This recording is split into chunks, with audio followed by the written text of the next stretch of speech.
L'eau, les aliments que nous consommons, les médicaments et même les produits de nettoyage sont entre autres des substances que nous utilisons au quotidien. En solution aqueuse, elles présentent pour la plupart un caractère acide, basique ou neutre. Que signifie acide, base et neutre? Pouvons-nous mélanger n'importe comment aliments ou médicaments? Et pourquoi? Voilà des questions que nous allons tenter de répondre dans cette vidéo. Cette vidéo sera divisée en 4 parties. Dans la première partie, nous allons voir la classification des solutions ou test d'identification des solutions. Dans la deuxième partie, nous allons voir les propriétés des acides et des bases, à savoir la conductivité électrique des solutions. Dans la troisième partie, nous allons voir la réaction entre acides et bases. Et dans la quatrième et dernière partie, nous allons faire une application pratique qu'on appelle le dosage colorimétrique.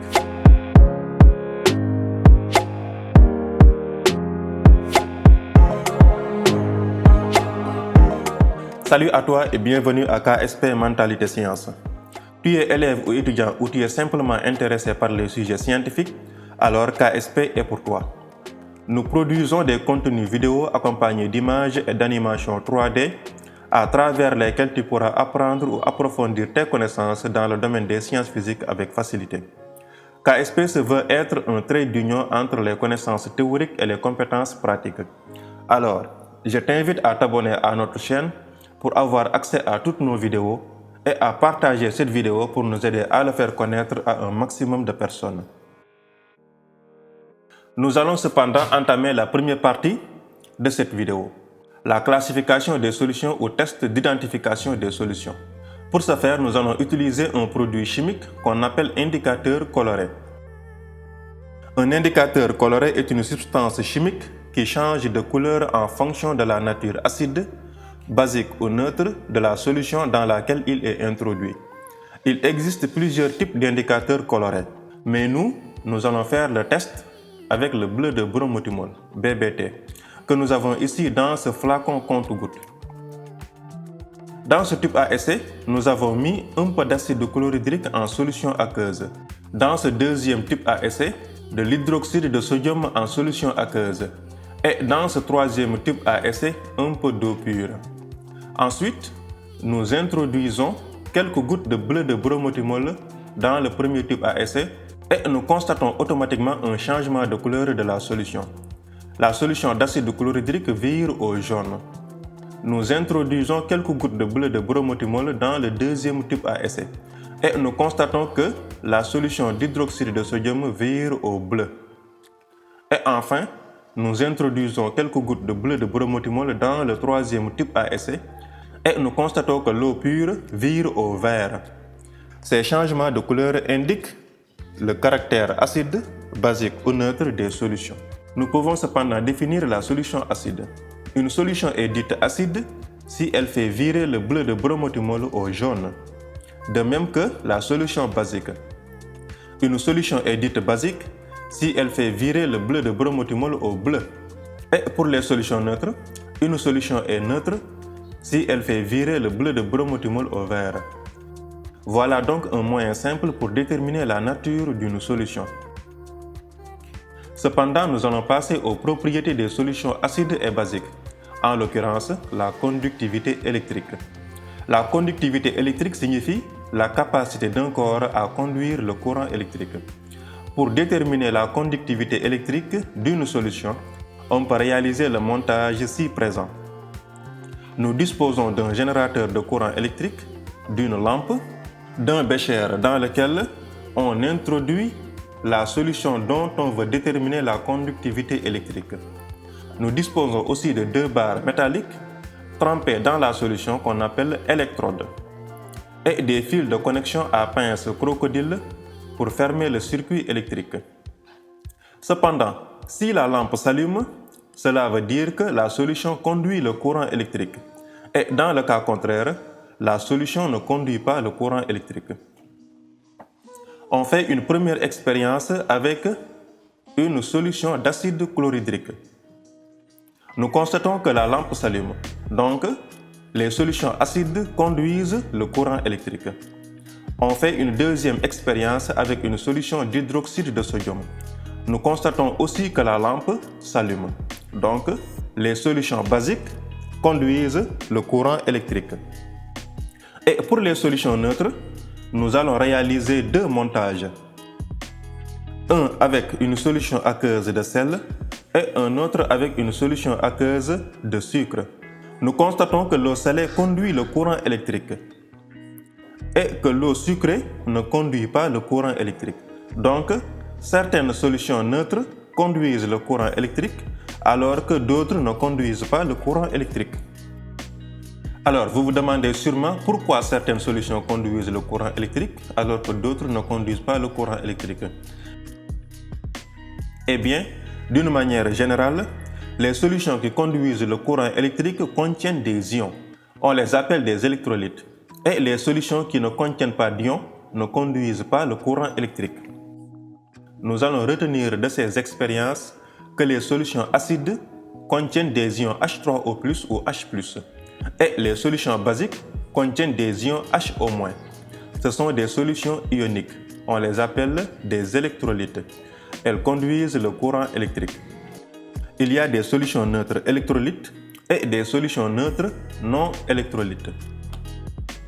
Maintenant que nous avons distingué les solutions acides, basiques et neutres, on pourrait se demander qu'est-ce qui se passe si on mélange une solution acide avec une solution basique.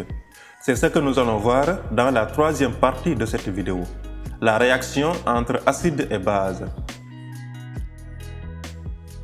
Nous allons réaliser une petite expérience dans laquelle nous allons mélanger une solution d'acide chlorhydrique avec une solution d'hydroxyde de sodium.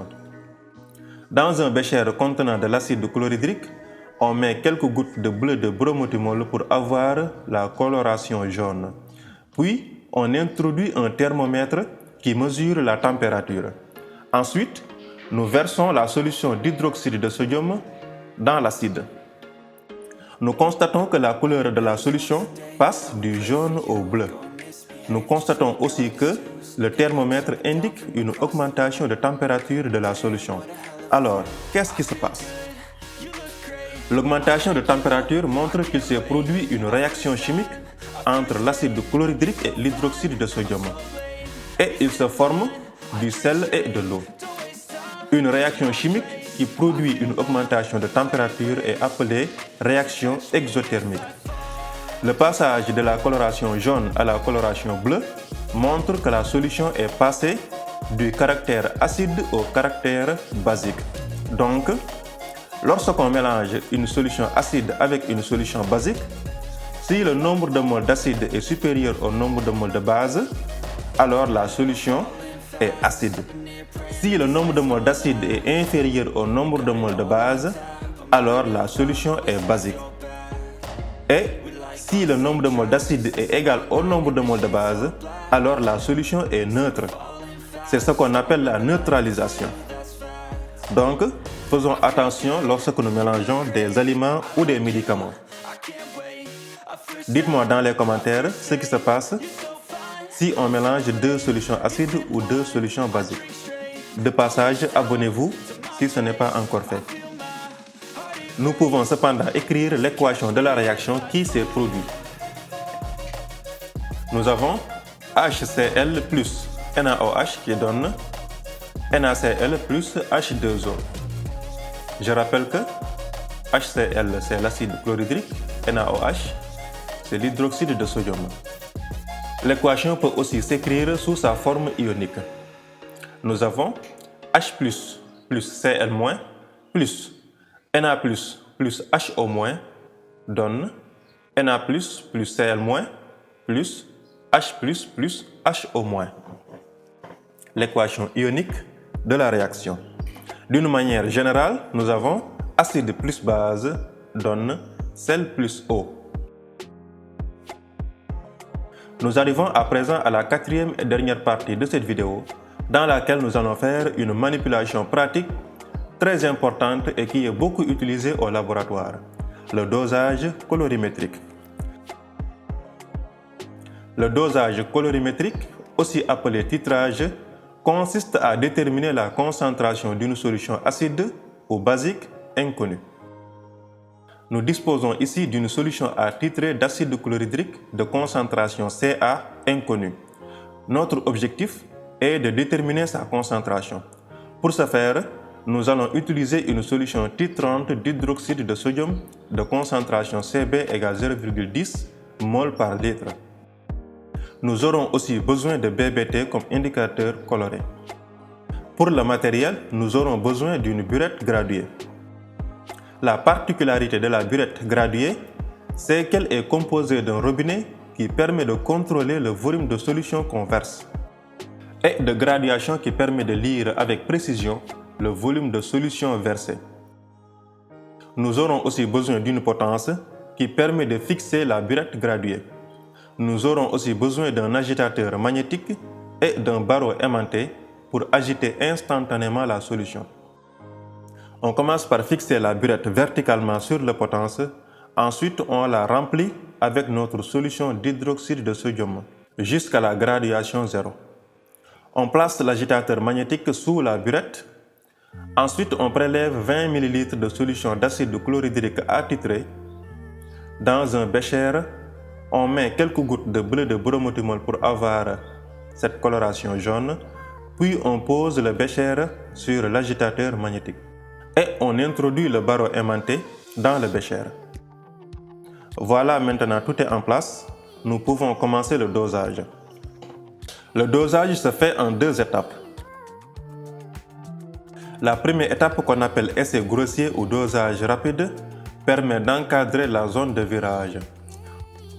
On verse la solution millilitre par millilitre. Ici, on a le changement de couleur entre 10 ml et 11 ml. Donc, le volume équivalent est compris entre 10 et 11 ml. Après cela, on remplit de nouveau la burette et on prépare une nouvelle solution de 20 ml d'acide. On passe maintenant à la deuxième étape qu'on appelle le dosage précis. Cette fois-ci, on verse directement la solution d'hydroxyde de sodium jusqu'à 10 ml, puis on laisse tomber goutte par goutte tout en faisant attention au changement de couleur qui indique la fin du dosage. Nous avons ici le volume de base versé à l'équivalence acide basique qu'on note V équivalent égale à 10,3 ml. L'équivalence acide basique correspond au changement de couleur de la solution. À l'équivalence acide basique, la quantité d'acide est égale à la quantité de base, c'est-à-dire le nombre de moles d'acide est égal au nombre de moles de base. Na égale Nb. Or, on sait que Na égale CaVa et Nb égale CbVb. Alors, en remplaçant, nous obtenons CaVa égale à CbVb. Pour notre cas, on aura Ca égale CbVb sur Va. Nous pouvons faire l'application numérique, ce qui nous donne Ca égale 0,10 multiplié par 10,3 divisé par 20, ce qui nous donne Ca égale à 0,05 mol par litre. Et voilà, notre vidéo tire à sa fin. J'espère que vous avez appris quelque chose. Si vous avez aimé, mettez un pouce bleu, abonnez-vous et partagez la vidéo, c'est très important. Si vous avez une question, commentaire ou suggestion, mettez-le moi dans la barre de description. Quant à moi, je vous dis au revoir et à la semaine prochaine pour une nouvelle vidéo.